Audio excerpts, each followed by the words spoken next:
berbicara karena ini negara hukum, maka izinkan saya untuk berbicara sesuai dengan fakta hukum. Fakta hukum yang saya lihat dari persidangan adalah sang pelapor atau korban yang diberitakan korbannya belasan atau puluhan, ternyata cuma satu. Saksi korban tersebut, pelapor tersebut satu ya orangnya itu. Lalu kenapa saya sempat berpikir ini kayaknya ini bebas. Kalau memang ini sidangnya sidang murni tanpa ada intimidasi, tanpa ada intervensi, tanpa ada orang-orang yang jengkel atau gregetan. Kalau ini menengok dalam fakta hukum atau fakta sidang yang real, ini saudara Subeki pasti akan terselamatkan karena apa? Menurut sumber-sumber yang kita dapat, selama ini mengikuti persidangan saudara Subeki di sini, coba bayangkan saja yang mengaku korban diperkosa. Ini kan ada tiga jeratan pasal. Sebentar aku tak sambil ngerokok ya. Rokok saya masih tetap ST. Rokok saya tentrem. Jadi faktanya adalah ketika di dalam persidangan tersebut jeratan atau dakwaan ini kan ada 3 pasal kurang lebihnya ya. Ada yang disebut pemerkosaan, kekerasan seksual dan lain sebagainya, diantaranya adalah itu kan. Yang namanya kasus pemerkosaan ini fakta hukumnya adalah ketika ada kesaksian dari pihak pelapor tersebut adalah mengatakan bahwa dia menurut dari pengacara saat habis sidang ya, karena kasus-kasus seperti ini kan tertutup, ini sudah diatur sama undang-undang, tidak terbuka ya. Nah, dari pernyataan pengacara sendiri pun bahwa masa korban pemerkosaan dia dimintain keterangan di tempat persidangan tersebut, kenapa buka kancing sendiri? Nah itu satu. Jadi banyak sekali yang ganjal. Terus ketika menghadirkan dari pihak JPU menghadirkan beberapa saksi. Saksi itu banyak sekali ya, katanya sih sekitar ada 40 ya. Saksi itu jujur saja saksi-saksi yang menurut saya ini tidak berbobot. Jadi saksi ini adalah yang katanya kata dari sana dan kata dari sana. Sama halnya seperti saya di sini seandainya sedang melakukan streaming. Di sini ada nama akun yang namanya Setiabudi di sini. Kalau seandainya saya bilang begini, Setiabudi itu orangnya tuh begitu loh, dia tuh maling segala macam. Maka orang 224 yang nonton saya di sini akan bersaksi semua. Bersaksi untuk menghakimi siapa? Si Setiabudi. Saudara Setiabudi ini yang dari Kalimantan Selatan ini. Ini seumpamanya, seandainya contohnya, ketika hukum ada orang ngomong di media sosial begini saja kok dipercaya, gitu loh. Ya kan? Hanya katanya gitu. 230 orang di sini pun dapat bersaksi menghakimi si tadi itu si Setiabudi. Bahwa Setiabudi itu adalah seorang maling. Nah, ketika ini ada 230 menghakimi Setiabudi bersaksi di persidangan, nah ini hukum sudah mulai rancuh gitu loh. Masa saksi seperti itu bisa memberatkan gitu loh. Masa saksi yang model-model katanya, kata si A, kata si B, kata isu ini loh, yang katanya ini, ketika ini bisa dipercaya dan memiliki kekuatan hukum, waduh, ini sudah hukum buta, sudah tambah lagi hukum ini tidak punya hati nurani, kan begitu? Hukum ini sudah buta ketika kesaksian-kesaksian bodong yang tidak jelas, yang tidak memiliki tidak berbobot sama sekali, tetapi bisa memberatkan dalam persidangan terdakwa. Nah, inilah yang disebut bukan hukum buta lagi. Kalau hukum itu kan sudah jelas buta. Tapi ketika kesaksian-kesaksian ini kok hakim bisa mencatat semua, diiyakan oleh hakim seandainya. Ini sudah hukum bukan hanya buta lagi, tetapi hukum sudah tidak punya hati nurani. Maka saya keyakinan kalau ini sidangnya ini normal, tanpa ada tendensi, tanpa ada intimidasi, tanpa ada intervensi, saya yakin permasalahan di kasusnya saudara Subeki ini bisa bebas. Ini bisa bebas murni berdasarkan ya yang seperti tadi yang saya sampaikan itu. Ya. Dan ini saya rasa bisa jadikan pelajaran. Ini bisa menjadi pelajaran untuk semuanya. Khususnya untuk hukum yang ada di Indonesia. Ini bisa jadi pelajaran loh. Zaman sekarang ini paling gampang sekali menghakimi orang, menjerat dengan delik hukum, dibangun opini. Jadi opini publik nih dibikin seram dulu nih. Ketika publik ini sudah menghakimi baru. Ya salah satu contoh adalah kasusnya Samsudin. Ketika saya berbicara bijak seperti ini pasti akan dianggap saya membela Samsudin. Padahal kan tidak. Betul gak? Samsudin ketika ada korban yang merasa tertipu, yang lebih baik adalah korban tersebut menggunakan hak hukumnya, yaitu dengan cara mengadukan atau melaporkan ke pihak yang berwajib. Baru fakta-fakta hukum itu bisa menyetatuskan bahwa Samsudin itu menipu. Coba kita pikir, sampai saat ini Samsudin pun memang sih kalau seandainya pernah pengobatan menggunakan trik, menggunakan trik-trik inilah, trik-trik itulah, ketika ada orang yang kecewa wajar. Sama halnya ketika orang berobat ke rumah sakit, banyak orang yang kecewa dengan rumah sakit, pelayanan rumah sakit, dokternya juga pelayanannya kurang baik juga sama. Bahkan di rumah sakit pun ya ada yang mati, gak semuanya sembuh. Apalagi ketika dihakimi opini, pengobatannya dia Samsudin itu pakai trik, katakanlah kan seperti itu. Loh, semua pengobatan itu pakai trik. Kalau nggak pakai trik namanya bukan pengobatan, namanya domblong, nonton, kan begitu. Ini hal-hal yang logika. Kenapa sih Samsudin itu begitu kemarin itu dihakimi? Nah, terlepas dari semuanya ya. Kenapa Samsudin itu lebih terkenal di penipuannya, sama seperti kasus sebelumnya, kasusnya Idris, itu juga dihakimi. Gus Idris waktu itu pun sama. Dihakimi bahwa Idris itu adalah seorang penipu. Tapi sampai detik ini Idris itu tidak pernah ada fakta hukum dia adalah seorang penipu. Nah ini pengalaman. Aku kalau inget jengkel, juancuk bener. Di TikTok saya digoreng. Saya baru upload bikin TikTok baru ya. TikTok baru saya itu namanya Gus Arya Wali Medsos. Itu TikTok baru saya. Saya baru upload, nggak ada urusan dengan Samsudin, nggak ada urusan dengan si pesulap merah, tapi langsung ketika saya bikin uploadan, oh ini ya ponakannya Samsudin, oh ini ya saudaranya Samsudin. Jadi miris, hampir kelompok-kelompok ini yang sudah terbangun opininya, rata-rata adalah mereka menjadi kelompok-kelompok yang ekstrim, bahkan yang berkarakter radikal. Radikal itu apa? Radikal itu bibit. Radikal itu adalah karakter, ketika tidak sejalan dengan apa yang ia inginkan, maka halal darahnya, hujan dia, dukun-dukunkan dia. Bahasa Islamnya kafir-kafirkan dia kalau masuk ke agama. Murtad-murtadkan dia. Sirik-sirikan dia supaya apa? Umat semuanya menghakimi dia. Nah, orang-orang yang berkriteria, yang berkarakter seperti itu adalah kelompok-kelompok kawarih. Hati-hati kalian. Hati-hati.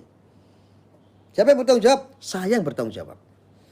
Orang-orang yang karakter seperti itu dalam hidup berbangsa bernegara, mereka dimanai adalah orang-orang radikal. Kalau diambil dalam sejarah kurun waktu sahabat-sahabat Rasulullah di zaman dahulu, mereka adalah kelompok-kelompok kaum kawarih. Ngeri nggak? Ngeri. Sama. Apa yang terjadi dengan kasusnya Subeki ini ditumbangkan oleh mereka kelompok-kelompok kaum kawarih. Bahkan PKI. Bahkan orang-orang PKI ini, di belakang ini ada orang-orang PKI juga. PKI-nya asli bukan isu. Ada salah satu keluarga PKI yang ini ada keterkaitan dengan Subeki. Ada salah satu keluarganya sendiri, keluarga tirinya Subeki ini memang dulu ini ada sejarah bahwa orang tuanya itu PKI, bahkan ya itu kesaksian dari para alim setempat, para warga-warga di tempat tersebut bahwa dia itu keturunan PKI. Orang-orang PKI itu berkarakter seperti apa ya, kayak begitu, menguasai. Ya, seperti Jin Tomang seperti contohnya. Jadi ini bisa menjadi pelajaran kita semua bahwa tidak semuanya sebuah isu yang besar itu dianggap sebuah kebenaran. Ya, sekarang zamannya adalah zaman opini. Kalau mau menghabisi orang, maka bangun opini dulu. Media sosial penuhi dulu.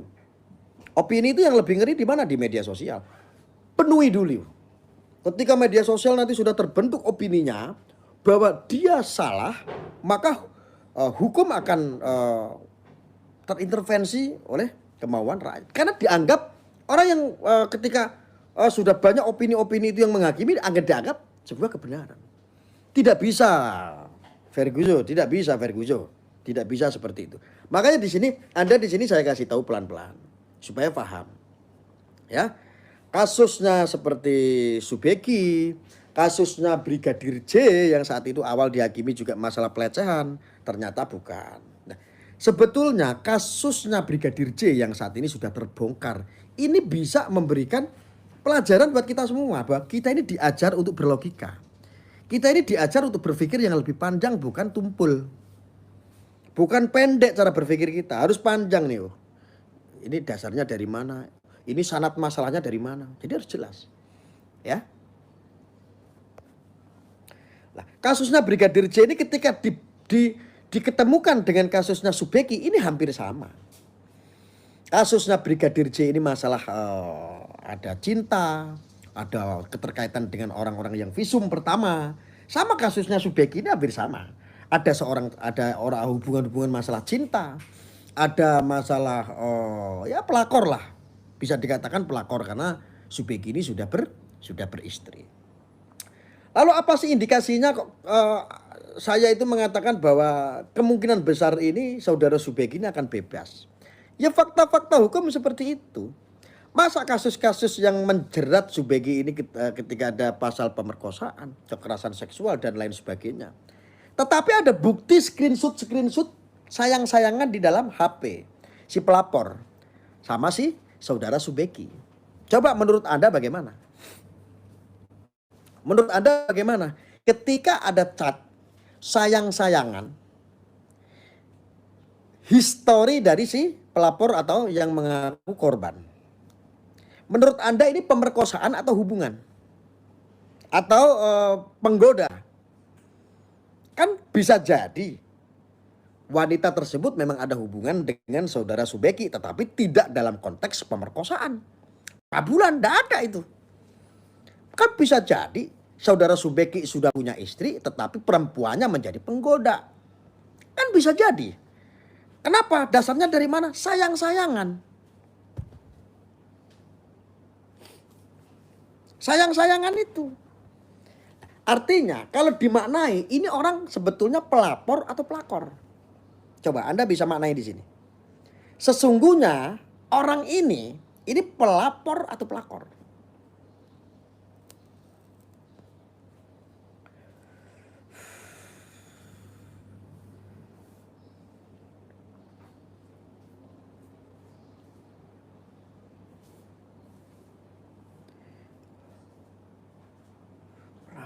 Bisa jadi pelakor.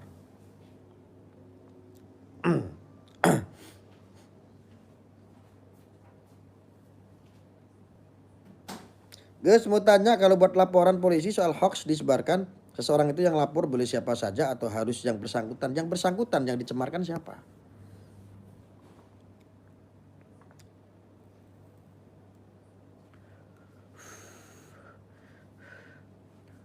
Bravo WCC Jombang. Wah, bravo. Wes toh. Pokoknya bravo aja lah buat WCC Jombang. Saya juga kadang-kadang ingin mengkritik juga untuk sebuah aliansi atau yang namanya WCC Jombang itu. Apa namanya itu WCC itu? West Center apa? West Center WCC C-nya apa lagi tuh? Lah enggak tahu lah ya, pokoknya WCC gitu. Saya juga mau sedikit kasih kritik. Saya kemarin pernah mengundang Anda ya lewat publik, lewat pernyataan publik. Tetapi sampai detik ini pun tidak ada konfirmasi. Saya hanya ingin menanyakan, betul nggak sih ada belasan korban santriwati yang diiwik. Sesuai yang diberitakan, sesuai yang Anda suarakan saat itu. Ya kan, sesuai dengan apa yang itu yang pertama. Yang kedua, betul nggak sih ini Subeki ini iwik gadis-gadis di bawah umur? Anda harus bisa jawab itu dengan fakta hukum, Ya setidaknya ada fakta korban lah. Tetapi saya undang baik-baik kemarin juga supaya kita ini tidak berasumsi negatif lah ya. Biar tidak pincang sebelah. Sampai sekarang nggak ada ini WCC kemana? WCC kemana ini? Coba. WCC kemana? Harusnya ayo dah sekali-kali kita itu ngobrol. Kita itu juga pengen tahu karena apa? Dari statement-statement Anda WCC sudah bikin gaduh publik. Orang-orang awam ketika Anda sebagai aliansi, mengatasnamakan aliansi atau apapun itu, ketika buat narasi, terus akhirnya disebar, terus akhirnya diatensi oleh publik dan ramai sebabnya adalah dari WCC. Nah ini perlu klarifikasi yang Anda sampaikan itu sebetulnya benar atau tidak.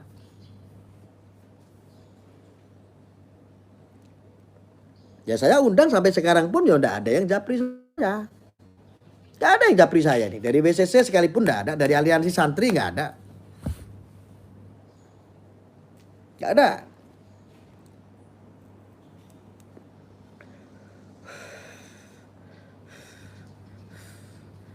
Ya. Lalu sebuah keganjalan-keganjalan yang sangat unik. Seperti kasus ini kayak seperti sangat dipaksakan sekali.